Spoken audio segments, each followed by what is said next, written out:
والناس تدري بها. يا مرحبا عند ما شاعت فروق الغيوم، من نوة تسقي أرض الله مشاربها. يا مرحبا يا بني مالك رجال قروم، عند الذي جايب الجده مكاسبها. ترحيبة من دول زهران قوم العزوم، من أصغر أطفالها لأكبر مناصبها. خذوا من المرجلة من عاليات القسوم، سهوم يوم العدو يشكي مضاربها. يا مرحبا مرحبا بوصولكم والقدوم، ترحيبة رجال ما تكسر مواجبها. بني سواده صقور في سماها جحوم، عدوهم تنتزع روحه مخالبها.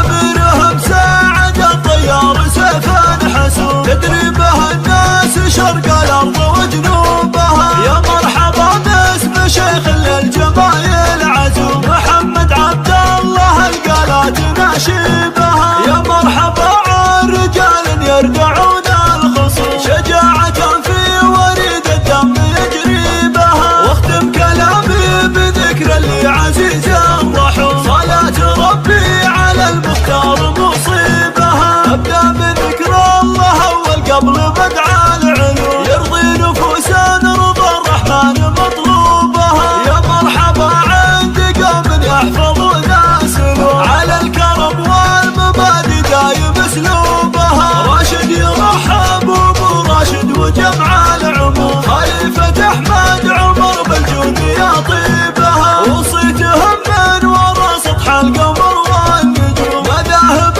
طيبة والناس تدري بها. يا مرحبا عند ما شاعت فروق الغيوم، من نوة تسقي أرض الله مشاربها. يا مرحبا يا بني مالك رجال قروم، عند الذي جايب الجده مكاسبها. ترحيبة من دول زهران قوم العزوم، من أصغر أطفالها لأكبر مناصبها. خذوا من المرجلة من عاليات القسوم، سهوم يوم العدو يشكي مضاربها. يا مرحبا مرحبا بوصولكم والقدوم، ترحيبة رجال ما تكسر مواجبها. بني سواده صقور في سماها جحوم، عدوهم تنتزع روحه مخالبها. أميرهم ساعد الطيار سيفا حسوم، تدري به الناس شرق الأرض وجنوبها. يا مرحبا باسم شيخ للجمايل